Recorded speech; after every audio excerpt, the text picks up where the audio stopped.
बहुत बहुत स्वागत है। और आज एक बार फिर मुझे सौभाग्य मिला है आपसे इंटरेक्शन का। और जब जब आपसे इंटरेक्शन होता है तब तब बहुत ज्ञान बढ़ता है और शायद हम उसे अगले 6 महीने तक अपने लाइव्स में, अपनी बातों में, हर जगह इस्तेमाल करते हैं। आज फिर शुरुआत करेंगे एक बार जोरदार तालियां द गेम चेंजर के साथ। एक दशक में प्रधानमंत्री नरेंद्र मोदी की अध्यक्षता में जो बहुत बड़े फैसले और बदलाव आपको देश में देखने को मिलते हैं, उसका बहुत बड़ा परसेंटेज और योगदान नितिन गडकरी जी की तरफ से है। और हम अक्सर, जैसा सर ने संबोधित किया, द हाईवे मैन, जाहिर तौर पे सड़क और परिवहन के अलावा भी, जब मैं क्योंकि बीजेपी बीट लंबे समय से कवर कर रही हूं, तो आज भी भारतीय जनता पार्टी कार्यालय की जो ईंटें हैं वो नितिन गडकरी जी को, जो संगठन है, जो वहां के कार्यकर्ता हैं, वो गडकरी जी के योगदान को याद करते हैं। और शायद आपको आज भी कई लोग अध्यक्ष जी कहकर ही पुकारते हैं, तो ये बहुत खूबसूरत बात है।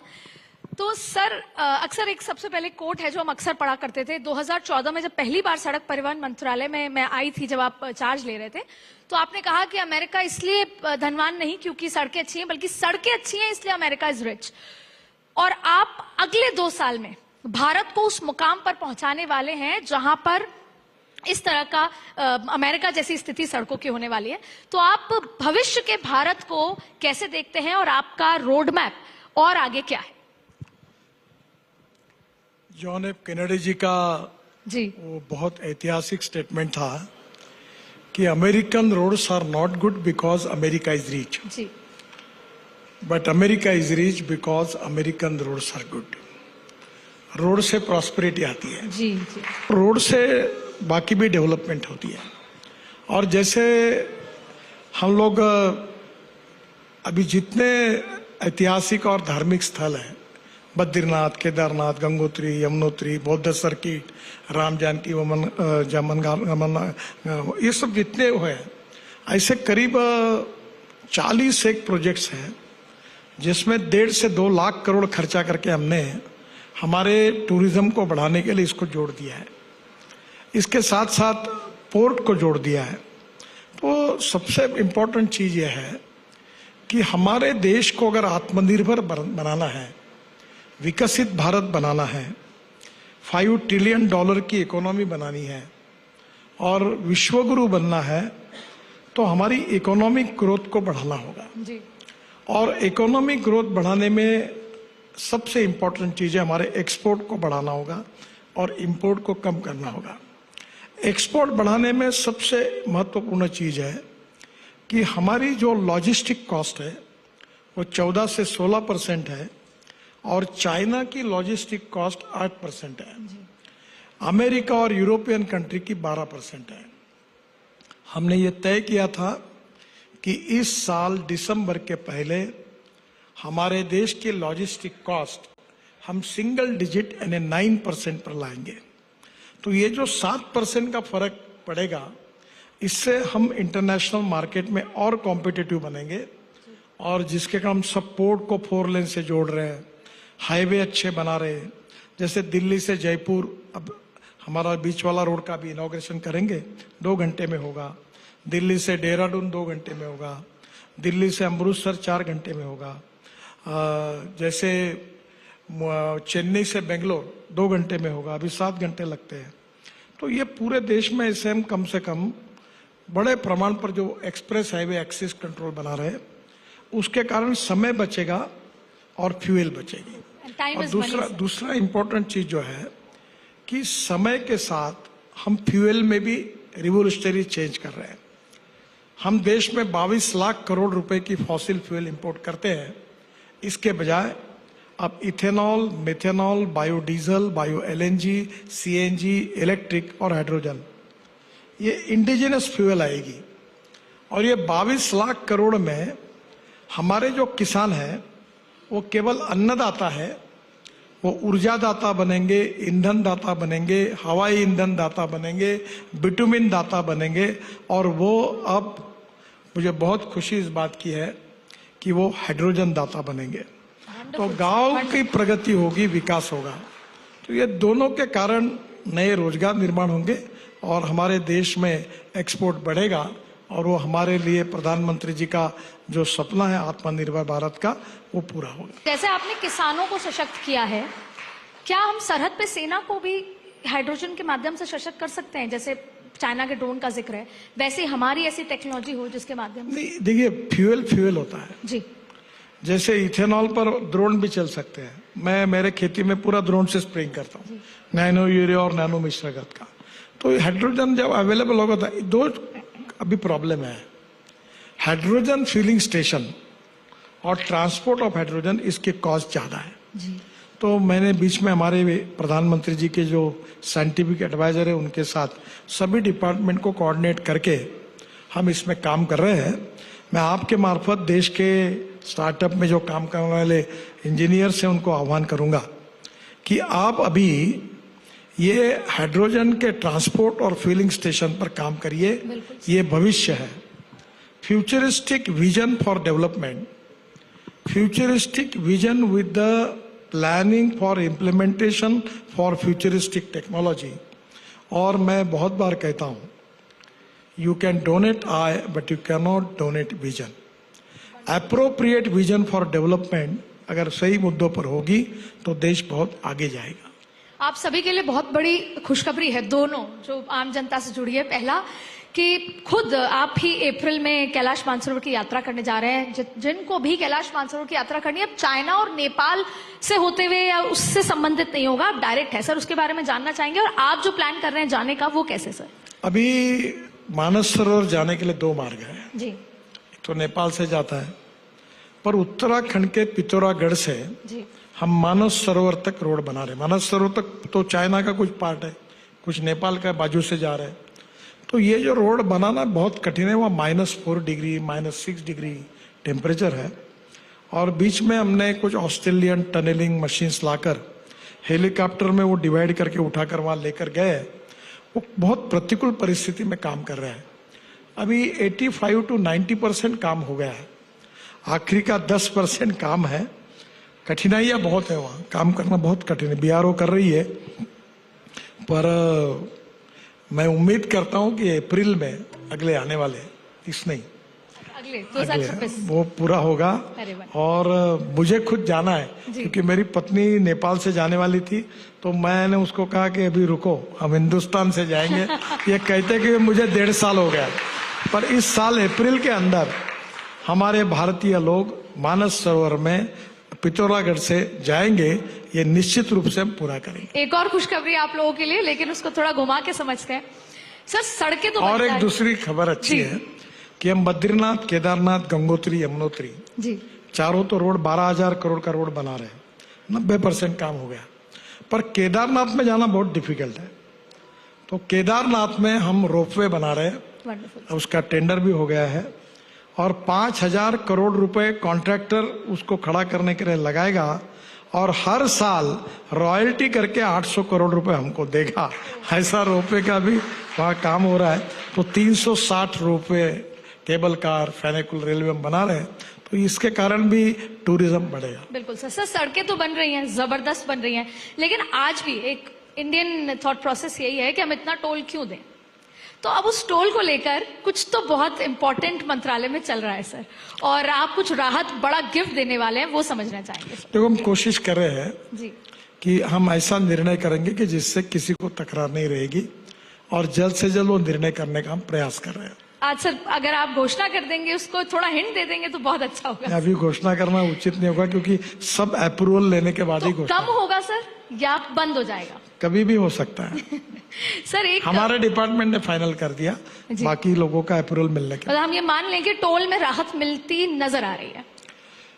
हम कोशिश करेंगे जल्द से जल्द लोगों को टोल के बारे में तकरार नहीं रहेगी। अरे wonderful। अच्छा, कहीं रुकना नहीं पड़ेगा, टोल के कहीं टोल नाके नहीं होंगे, स्कैनर और फोटो अपने कैमरे लगे हुए रहेंगे, आपकी नंबर प्लेट और फास्ट ट्रैक दोनों रहेगा।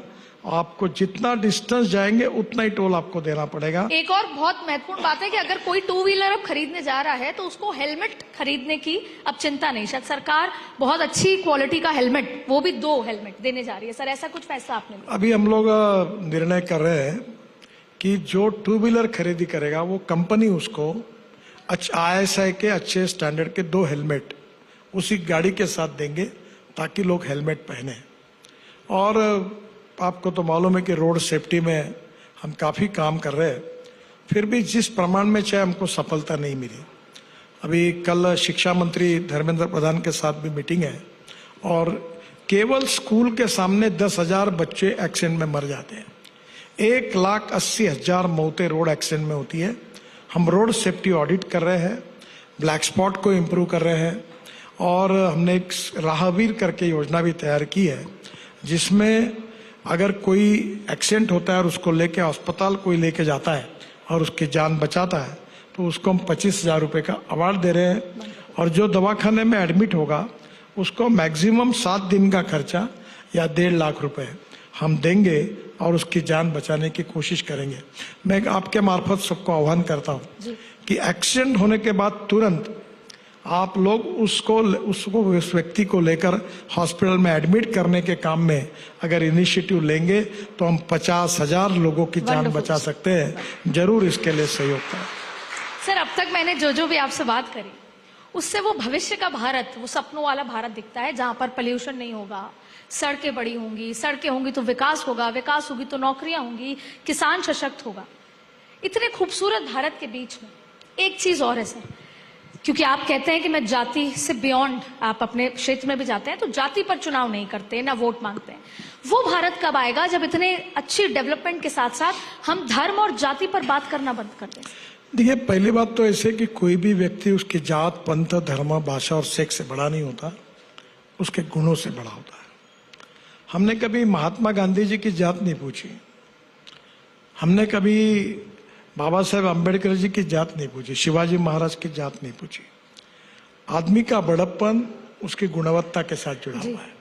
हम जब रेस्टोरेंट में जाते हैं तो हम ये नहीं देखते किसका है, जहां हमको अच्छा लगता है वही जाते हैं। बिल्कुल सर। तो धीरे धीरे समाज में हमें ये कहना पड़ेगा कि व्यक्तिगत आचरण में, मैं भी राजनीति में हूँ, मैं भी पार्लियामेंट लड़ता हूँ चुनाव, मैं भी 3 बार जीत के आता हूँ। मैंने कहा लोगों को कि मैं नहीं करूंगा ये, आप मालिक हैं, आप मुझे वोट देना है तो दीजिए, नहीं देना है तो मत दीजिए, पर मैं ये नहीं करूंगा, बिल्कुल नहीं करूंगा। और मेरे दरवाजे सबके लिए खुले हैं।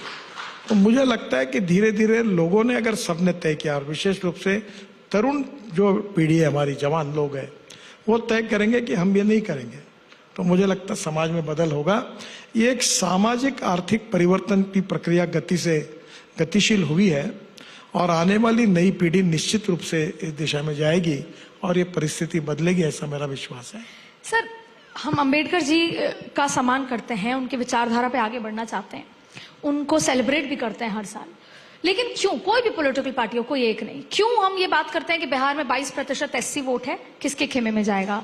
महाराष्ट्र में एससी वोट बीजेपी के साथ आया, इसलिए बीजेपी जीती। आने वाले समय में ये एससी वोट बैंक बड़ा वोट बैंक होगा, चाहे पश्चिम बंगाल हो, और अंततः हम वहीं पर आके खड़े हो जाते हैं। ये जात पर एनालिसिस कौन करते हैं?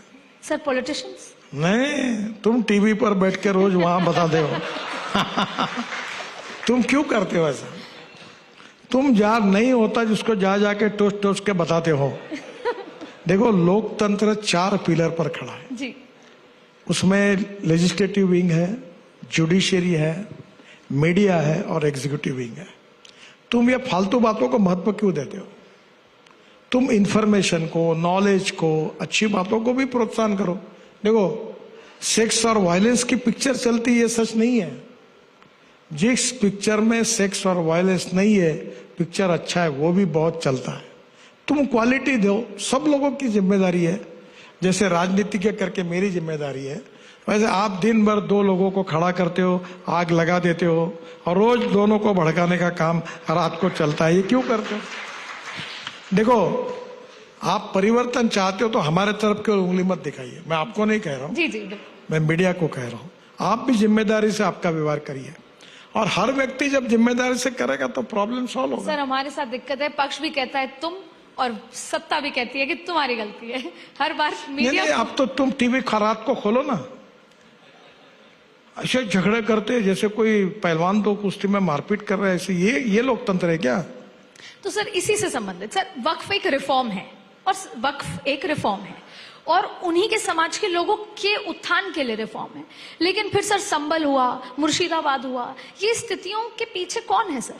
देखिए, वोट बैंक पॉलिटिक्स है जी। कुछ पार्टियों को ये एक्स्टेब्लिश करना है कि we are the true protector of the minorities. कुछ लोग जात का एजेंडा लेके चलते हैं।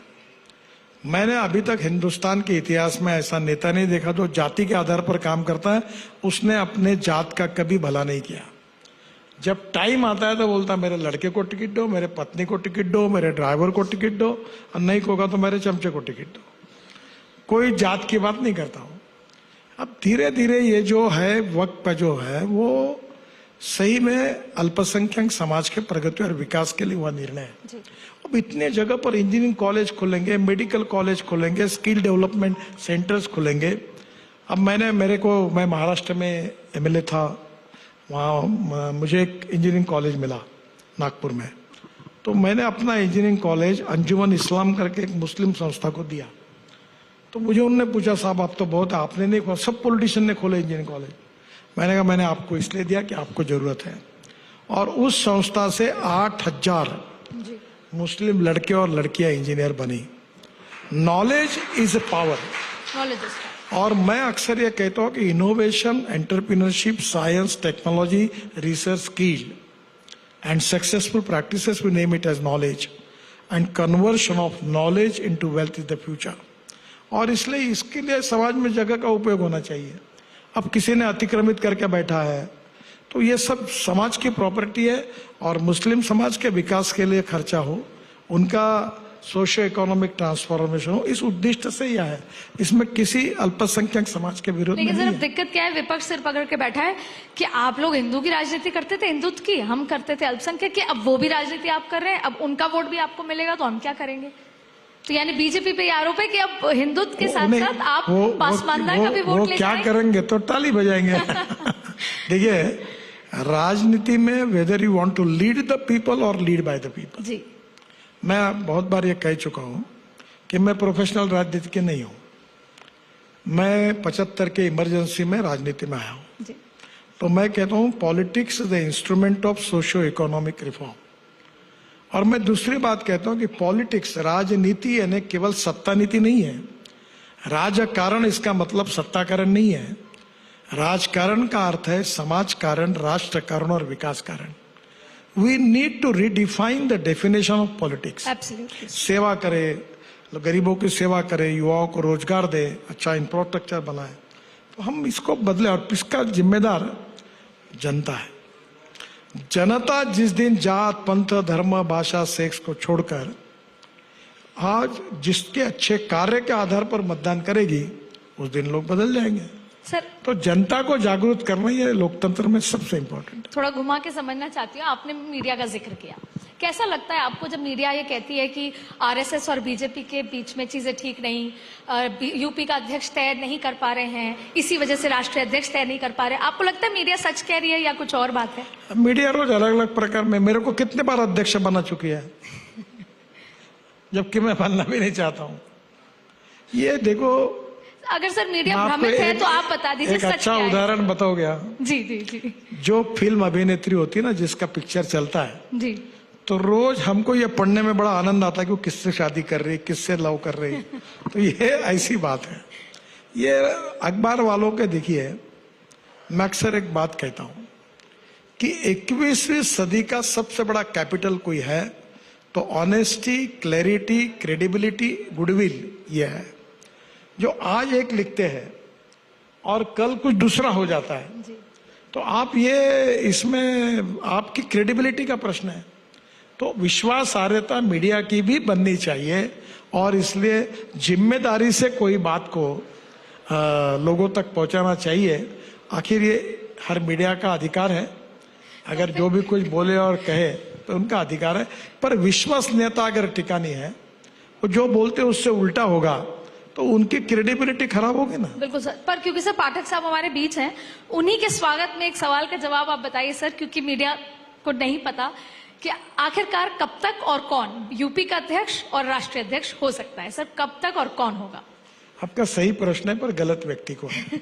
अगली बार नड्डा जी को बुला लो, उनको पूछ लो, बताएंगे आप। सर आपने एक टारगेट रखा था 100 किलोमीटर प्रतिदिन हाईवे बनाने का। आपने शुरुआत जब की थी तब ये 34 किलोमीटर प्रतिदिन था, आपने 3 गुना कर दिया, लेकिन इस टारगेट तक पहुंचने में और कितना समय है सर?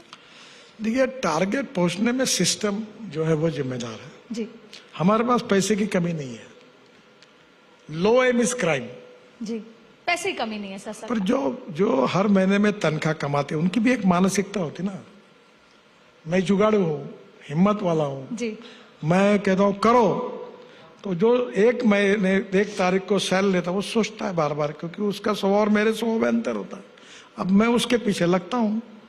तो अभी मैंने 10 लाख करोड़ के 2 लेन से 4 लेन के रोड 2 साल में करने का 25,000 किलोमीटर पार्लियामेंट में ऐलान किया है। वंडरफुल सर, बिल्कुल। और मैं उसका काम शुरू कर रहा हूँ। ये काम पूरा हो गया तो मैं 100 का टारगेट पूरा कर सकता हूँ। ये मेरी घोषणा नहीं है, ये मेरा उद्दिष्ट है। मैं उसके लिए प्रयास कर रहा हूँ। बिल्कुल सर। सर एक आखिरी सवाल, अगर आपको कोई मैजिक वॉन्ड दे दी जाए, जादू की छड़ी दे दी जाए, तो देश की राजनीति में आप वो एक ऐसी चीज क्या बदल देंगे जिससे देश का, जो आपके नजरिए में हो, जो आप देश में बदलना चाहें? मैं ये कहूं कि 24 घंटे के लिए प्रधानमंत्री, तो आप शायद इस सवाल का जवाब नहीं देंगे, इसलिए मैंने कहा कि एक जादू की छड़ी हो तो क्या बदल देंगे? मेरे एक मित्र थे महाराष्ट्र के विधानमंडल में, रामदास फुटानेकर के, जी बड़े व्यंग्य, हास्य व्यंग्य कवि थे। जी उनकी एक अच्छी कविता थी कि ये देश प्रवचनों से सुधरा नहीं और तमाशों से बिगड़ा नहीं। वाह सर। ये अपने मोड़ पर चलते रहता है, जिसको जैसा वैसे चलता रहे, जी उससे मेरा वास्ता नहीं है। मैंने कैसे चलना चाहिए, इससे मेरा वास्ता है। Wonderful sir. मैं अपने हिसाब से चलते रहूंगा, अपने कन्विक्शन से काम करते रहूंगा, और जो कुछ हो सकता है वो करते रहूंगा। मुझे लगता है that is to be the best policy. Absolutely. और यही काम करते रहना चाहिए। दूसरों को मार्गदर्शन करना और उनके तरफ उंगली दिखाकर बात करना आसान है। मैं नहीं चाहता कि मैं किसी की तरफ बात करूं। मैं अपने आप में जितनी बातों का सुधार कर सकता हूं, क्योंकि no one is perfect and no one can claim that he is perfect. Wonderful sir. उत्तम, अधिक उत्तम, सर्वोत्तम अप टू इन्फिनिटी। तो मेरा एजेंडा है कि मैं क्या कर सकता हूं, मैं करूंगा, वो कोशिश करूंगा। और यही वजह है कि सर अक्सर कहते हैं कि I just don't make promises, I deliver results. बहुत बहुत तालियां सर, और Thank you. बहुत बहुत शुक्रिया सर भारत 24 की कॉन्क्लेव में सर शामिल होने के लिए। आपका बहुत एक बात आपको केवल बताने के लिए जी, भूल जी, गया, जी। जो आपके इंटरेस्ट की है। जी अभी हमने एक फ्लैश चार्जिंग बस की टेक्नोलॉजी लाई है। पहला पायलट प्रोजेक्ट नागपुर में हो रहा है, और वो बस ऐसी 135 सीटर है, और वो 40 मीटर चार्ज होती है।